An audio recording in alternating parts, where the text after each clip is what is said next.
a friend to our community, love people. I'm an entrepreneur, and really just trying to do the best that I can in the life that we've been given. Well, that's a very humble introduction, Reema. And tell me about some accolades that you have. I know you have a lot.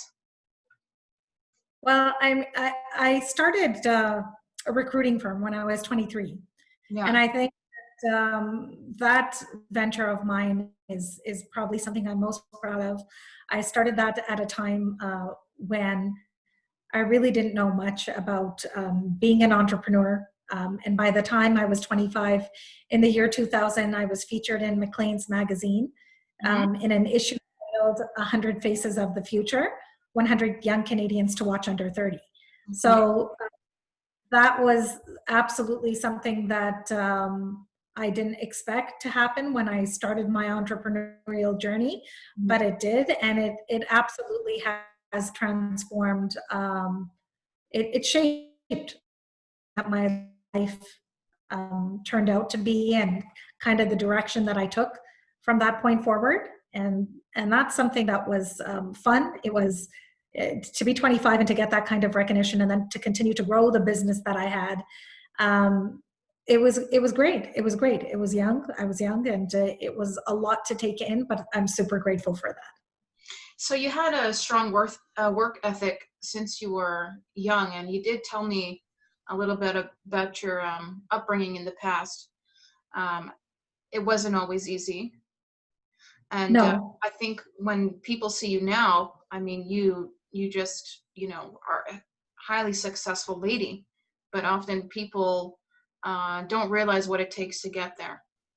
Well, I think the thing, and it's not even that I think, what I really do know for sure is that when you are someone who has gone through something in your past, so as a child, going through being bullied and having been beat up in high school, and having a very small, if any, social circle, and when you go through when anyone goes through issues in their past that leave you questioning your worth and questioning whether you should even exist, when you go through things like that, you have two choices: to rise from that situation, or to fall even further into the hole that you're already in. And so for me, I was very fortunate to have an incredible father who loved me.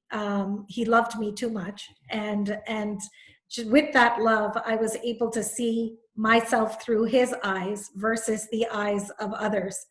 And so being young and being able to have someone pour into you so much was pretty significant.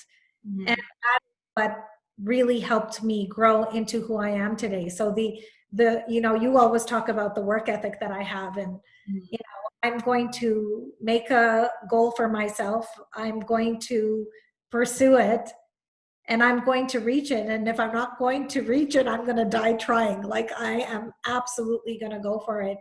And I really believe that ethic, that work ethic, comes from home. It comes from, as a young girl, watching my mom work hard. It comes from seeing generations of people work hard to reach their goal. But it also comes from that idea that you're meant for more. And I always believed that I was meant for more, because that's what my father poured into me.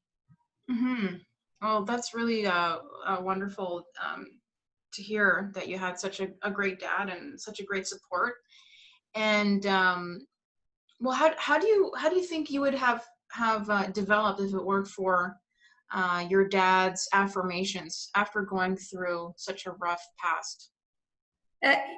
I hate to say it, but there are times that I think that if it wasn't for that love and support, I truly believe that I may not be here. I would not be here. I would have taken a different path in life. Right. And I absolutely give him that credit for pouring into me, for giving me that belief, that constant nudge that no, you're great. You're not what people are saying about you in school. And and also the idea that people, Mind, what did people say about you in school, and why well, did you get beat up? well, initially in grade 8, when I got beaten up, it was because I was of a different race. So I was the brown girl. And that's why I got beaten up. And then in grade 9, by, the transition from grade 8 to grade 9 was, depression because of that. And I had grown up in an environment with my dad where people were beautiful, and it didn't matter what color, race, religion you were. Everyone had goodness in them, and that was how I was raised with my dad. That was his core belief, that humanity is good, and if you look hard enough, every single person has something good in them. It's easy to find faults, but it may take longer to find something that you actually like in the individual, but everyone has good. And so that was right. Like, it does take sometimes, because it's easier to see what's not right than to dig deeper and Yeah. find what lies beneath the surface, right? And so that was kind of how I was raised, and with my dad. And then in high school, like in grade 8, coming into grade 8, and for the first time being aware that I am not the same as everyone else. I am of a different race, and I am, quote unquote, the brown girl, and being beaten up for that in grade 8 was tough. And so I resorted to eating my way to over 250 pounds, and Yeah. started grade 9 with the acne and eczema on my face, and just no self-esteem. Yeah. And grade 8 was about being the brown girl and not fitting in, and then grade 9 was about being that overweight girl who had acne on her face. And so the type of things I would hear is, crusty, thunder thighs, ugly, just walking through the hallways, just having people say things like that. Mm-hmm. It was tough. And I was someone who wanted to be liked by people. Oh, And that's but it's natural, but it's not a great place, when you are oozing of wanting to be liked in high school. Not a good wear, not a good outfit to wear, because it can be pretty tough. And so, I mean, whether it was for my size, or the way that I looked, or my race, or a religion, background, I mean, I've been teased pretty much about everything. And that is what stays with you. And it probably would have defined who I was, except for the fact that I had my dad telling me otherwise. Mm-hmm. Mm-hmm. And I'm grateful for that, because not everyone has that. Mm-hmm. And it's really remarkable how you went from wanting people to like you so much to now you come across as someone who doesn't care at all what people say about you, if people like you or not. So how did you build that thick skin and resilience? So it's taken years. I mean, I'm 45 now, so it's taken me years to get to this point.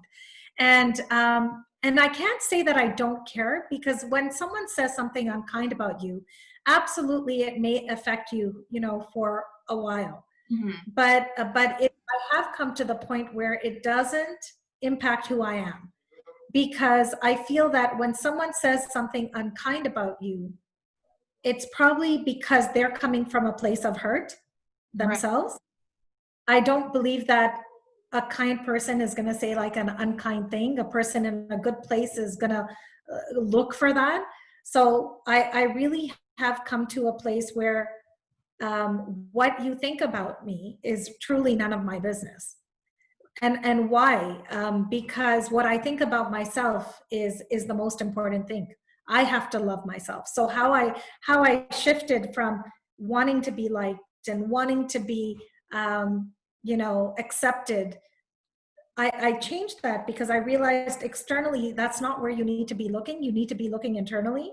And the reason why I was looking for those things outside is because I didn't like me.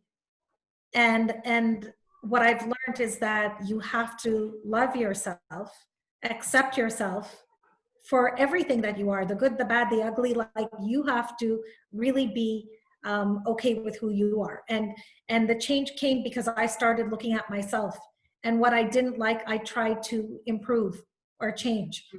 And I looked at myself and tried to see the beauty that lies within me. What is good about me? Let me appreciate that. Let me love myself. And Mhm. so turning to positive affirmations, reading positive books, surrounding myself with Tell me about positive some people. affirmations that you tell yourself. It would start it off because a lot of what I was teased about was physical. So I would stand in front of the mirror and literally say, "You are beautiful. Mm-hmm. You are loved. You are kind. You are joy. You are pure. Mm-hmm. You are grateful. I am grateful. I am happy. Mm-hmm. I'm filled with an abundance of love. I attract positive people. Yeah, I am beautiful. I right. am happy. So I do am at peace." you, I can go on. yeah. Do you still use affirmations on a daily basis or on a regular basis? I try to. I Mhm. try to, whether it's first thing in the morning or before I go to bed. I try to wake up and even if it's not in front of the mirror now, but it is absolutely mindful of taking a few minutes and just saying those things so that I can wake up in a better place of joy. And when I don't do it, it does affect me.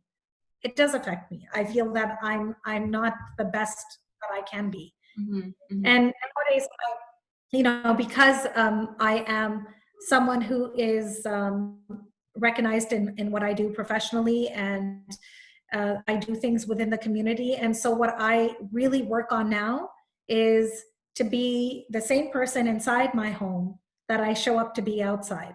Mm-hmm. So that's my new focus and my new goal, that I Yeah. shouldn't be this smiling person online and then yelling at my family because I'm stressed. You know what I mean? Yeah. I want to show up in life as I do in my home, outside of my home. And as I show up outside for everyone, I want to show up that way inside my home.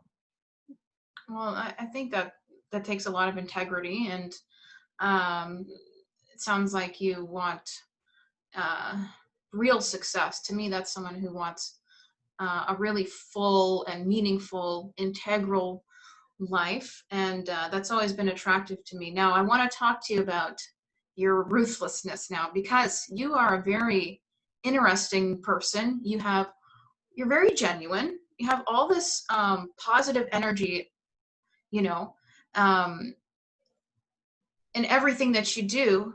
And then on the other hand, you're also super hyper focused on your goals, right? And so Right. sometimes when people don't know you, like for me, for example, when I didn't know you, I strongly disliked you. I've told you that Right. before. I've told you that before, Reema, because Yeah. without knowing you, I'm just like, who is this ruthless, cold-hearted, fake, not to hurt your feelings? Who is this? Who is this woman? I know you can take it. Funny. Yeah.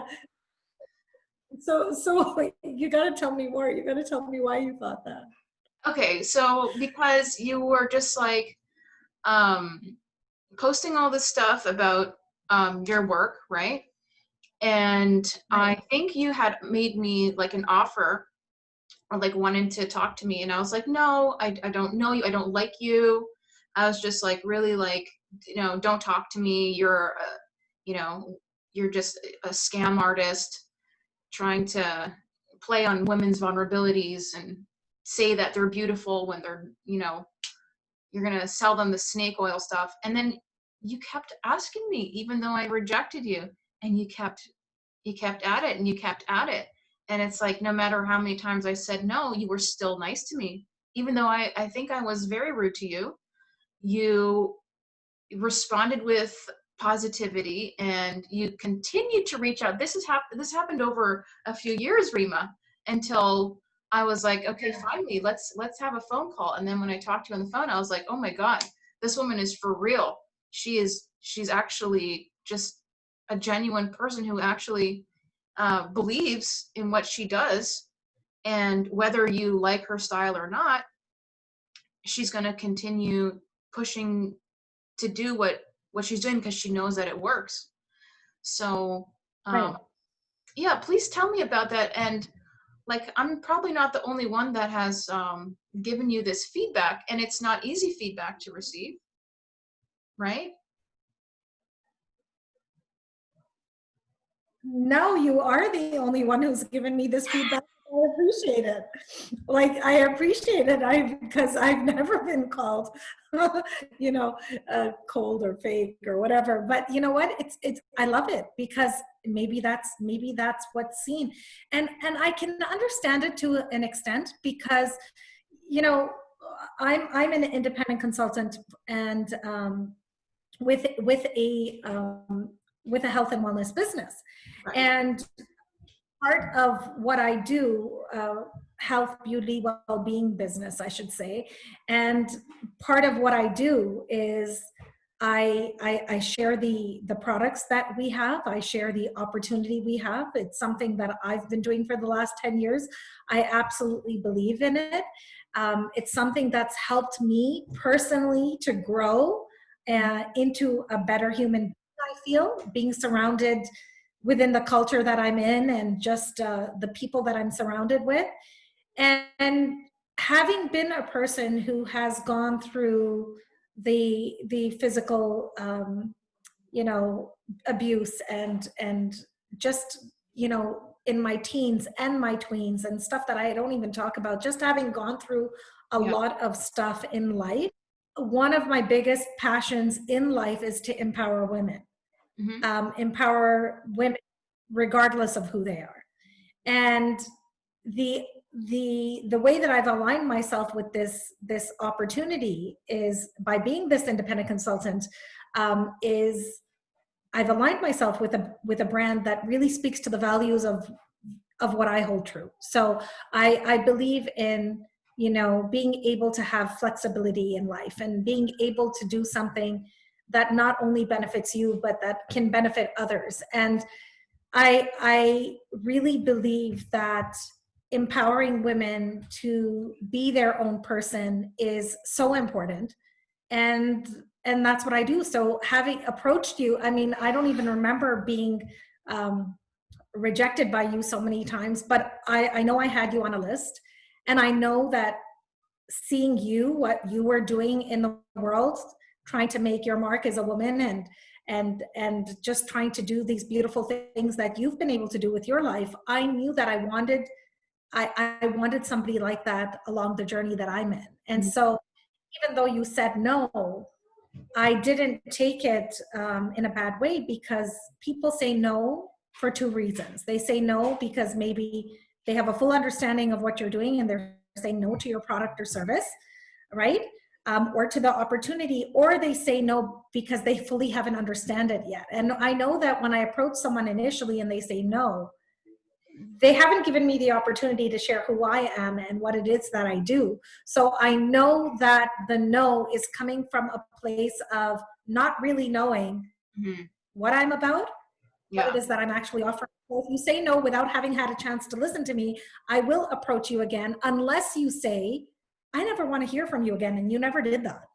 So that is why over the years, it wasn't frequent, but over the years, I kept on dripping and Yeah. consistently, pleasantly being persistent is how I refer to Yeah. myself. Being Beautiful. pleasantly persistent. I did that because I just believed Mm-hmm. that you were someone who is a person with a great work ethic, like you described me. You are someone that is going to go after your goal, and you've achieved them. And I want to be surrounded by people like that. And so Very kind of you, Reema. But I'm going to bring this back. I'm going to bring this back because you said you've never heard this kind of feedback before, when I know, maybe not in the same words, but as a person that holds, I believe you've told me in the past that, um, there are some people who don't like you, right? Because you're in a position of of of power, right? They see you as successful, and people get jealous, right? And they're going to try to tear you down. And so tell me about that. How do you overcome that? I know that's a reality for you. Well, I know, well, there are people who will often say they don't like this, and yes, and there have been people who've told me that they don't like me. And, and jealousy is not something I identify with. I Hmm. really don't. I don't understand the emotion. I personally don't, because I've always been someone that if I see someone more successful than me or prettier than me or, in a better shape than me, I'm always interested to learn more about how they've been able to achieve what they've achieved. I'm all about, as women, rising each other, just lifting each other up. And so the emotion of jealousy, and I asked my mother this sometime, I said, am I someone who was ever jealous of anyone? And she goes, no, no, hon, not you. Like, you never did. You were always happy with being around people who were doing well. And I really believe that. So I don't understand the emotion of jealousy, but I know that that is how, let's say, if something happens to me that's negative, it's how my husband would describe it. He might say, well, that's jealousy. I think jealousy itself comes from a place of insecurity. Hmm. Uh, and it comes from a place of not being happy with yourself. And I don't take it personally, because if you're not being nice to me, it's probably because you're not feeling nice about yourself. Right. And I'm not perfect, so if I have done something to hurt someone, or I've done something that somebody doesn't like, tell me, and I'll be the first person to apologize. I'll be Hmm. the first person to say, I'm sorry, how do I make it up to you? Hmm. Because we all make mistakes. We all hurt unintentionally, Yeah. you know. And so I'm the first person, but I'm not going to internalize it. I'm not going to internalize the dislike for me or the hate for me, or as you define it, the jealousy. I'm not going to internalize it because it's not my baggage to carry. That's right. I think in the Muslim community, there's a little bit of like, for a woman to make a lot of money and to be successful, it's not something that I guess, you see very often, and you see someone like you who's really trying to help other women financially. So I think for some reason, uh, when it comes to making money, people have a bad relationship with that. Um, how do you help? Do you notice that amongst people that you're trying to help with this opportunity? So what I've noticed is that, you know, and are we talking specifically about the Muslim community? Like, Yes. Yeah. specifically with the Muslim community, there are a lot of women who are very successful Hmm. uh, in professional careers. We've got amazing lawyers, we've got doctors, we've got professionals that are doing amazing professionally and financially. The thing is that when it comes to independent business owners or individuals like myself that are part of a network marketing company, and Hmm. um, and when I sell you product, I'm going to benefit from it. I'm going to benefit from the sale. I'm going to be making a commission from it. Yes, that's something a little bit different. I think that that is something that initially in our community, it's something that people don't necessarily want to support. And so it's taken me years to kind of deal with our community and say, listen, if you can buy a product from X, Y, and Z store, knowing that there's a commission or a profit going to be made by somebody, why is that okay? Meanwhile, a local independent business owner, somebody like myself, that's with a network marketing business, or somebody who's even got a home-based business, why is it questioned that when they sell you a product, they're going to make something off of it? Why are we not supporting those local independent business owners? Why are we not doing that? So it's something that I have struggled with, not only to, and it's not just about selling my product. Absolutely, I want to sell my product to my community because I believe in it. Yeah. And when I sell it to you, I am going to make some money from it. Mm-hmm. That's true.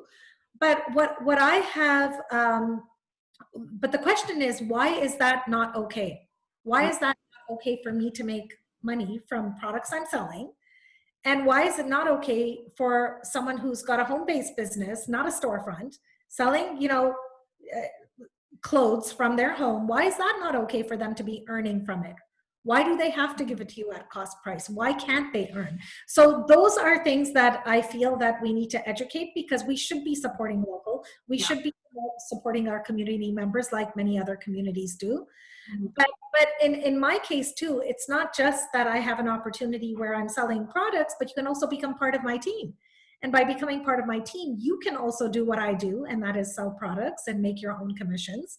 And so you're able to earn as well. So the way that my business works, I am selling products from my business, from my online store, and I'm making from it, but I'm also able to help a team, individuals, do the same thing that I'm doing and sell to their own clients and earn from that. And so I just feel that there is resistance to support our type of businesses. And it's sad, but I do feel that slowly, with the right education and sharing how we feel, I feel that it will come around. I feel that our community can grow from this. Oh, Reema, it really takes a special kind of person. I don't think anyone else could do it quite like you. You're just, there's so much I want to learn from you. And I really wish I could be more like you, because it really is obvious to me that, you really work from the inside out. You're someone who has a lot of gratitude and really sees like you said before, tries to see the little light in everyone, and really focuses on that. Because I've never heard you ever, talk negatively about anybody. And when, I spoke to you on the phone the first time, you were really interested in listening to me and hearing everything I had to say and learning about my life and wanting to know more.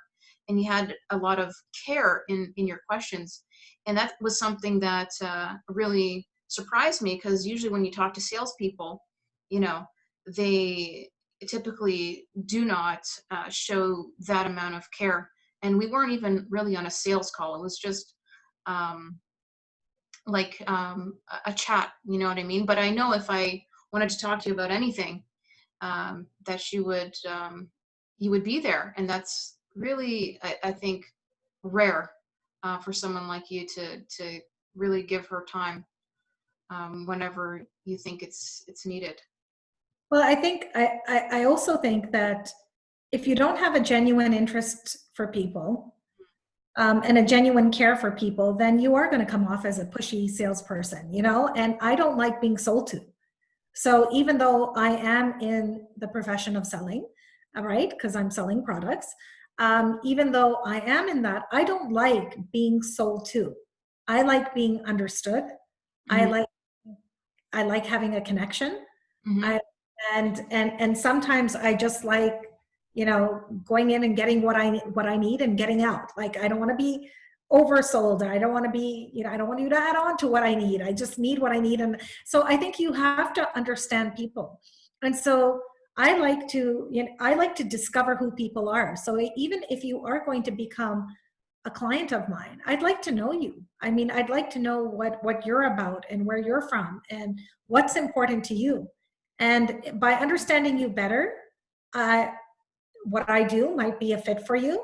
Whether it's the products or the opportunity, but maybe not. Maybe I might know someone who would be able to help you, or you might be able to help them. Like, I think that the human connection, we're all about wanting to connect to people.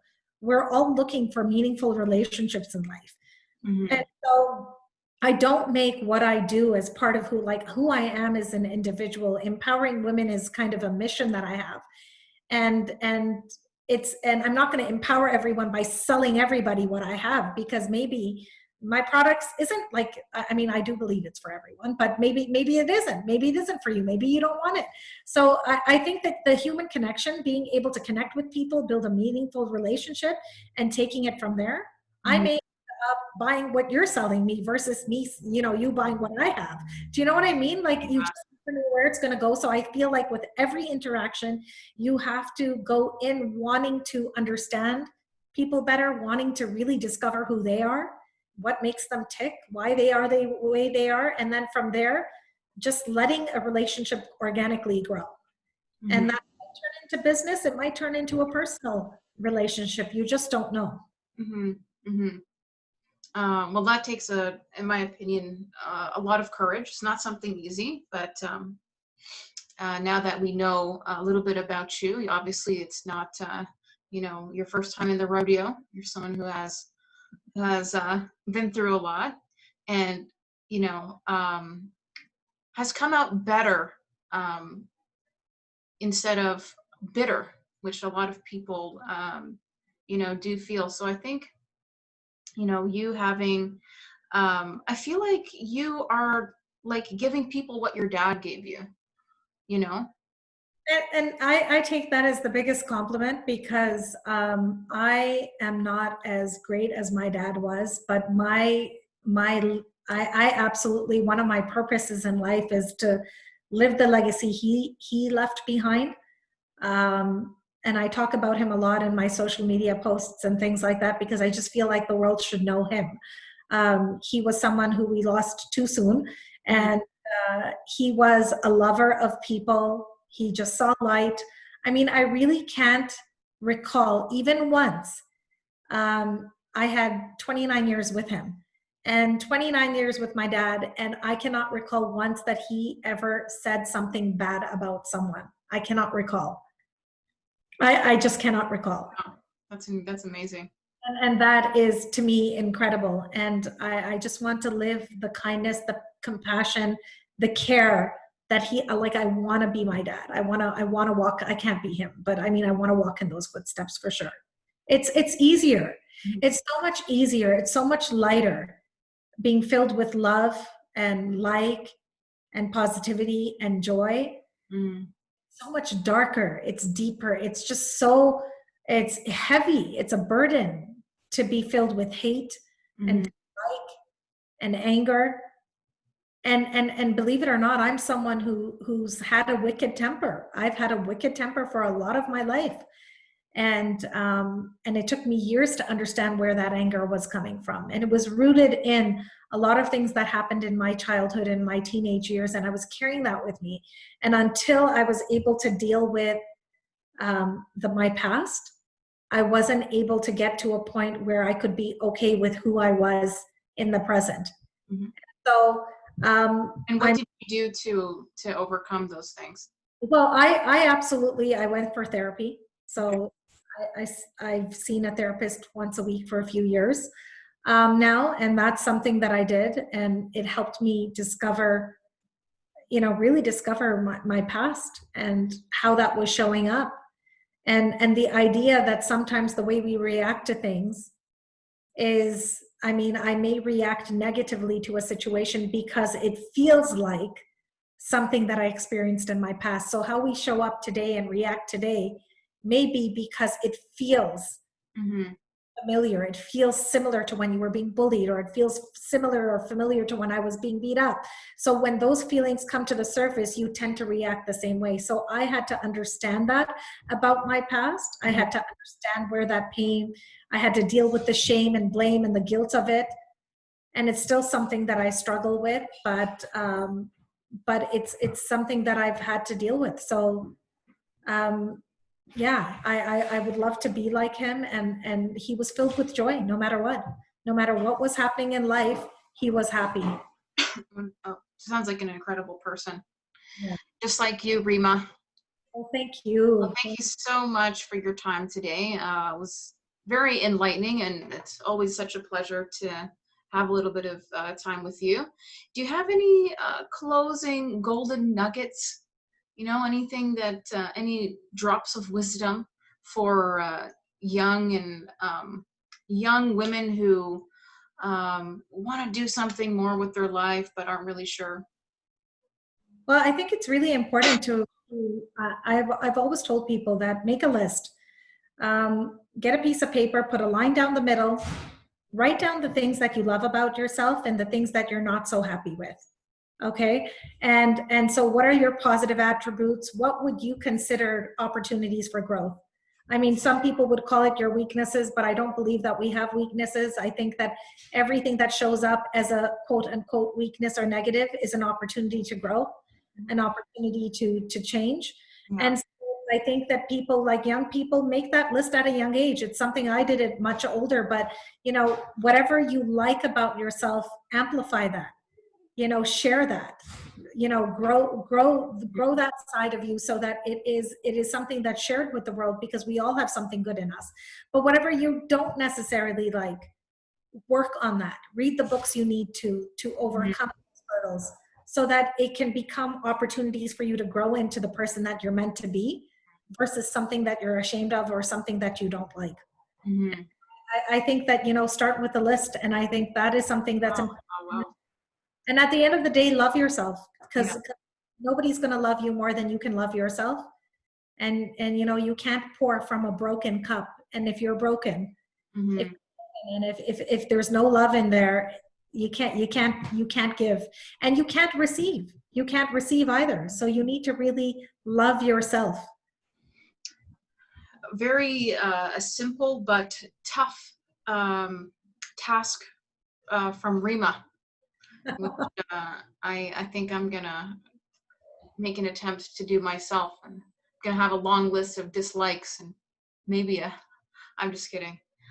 Well, and then work on them, right? Yeah, you got to be honest with yourself, right? You There's have to be. nothing to hide when Yeah, it's comes no, to looking at yourself in the mirror. no one's perfect, right?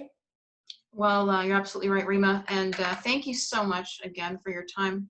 Really look forward to seeing you again. Thank you, Fatima. I enjoyed it. Awesome. Take care, Reema. Here.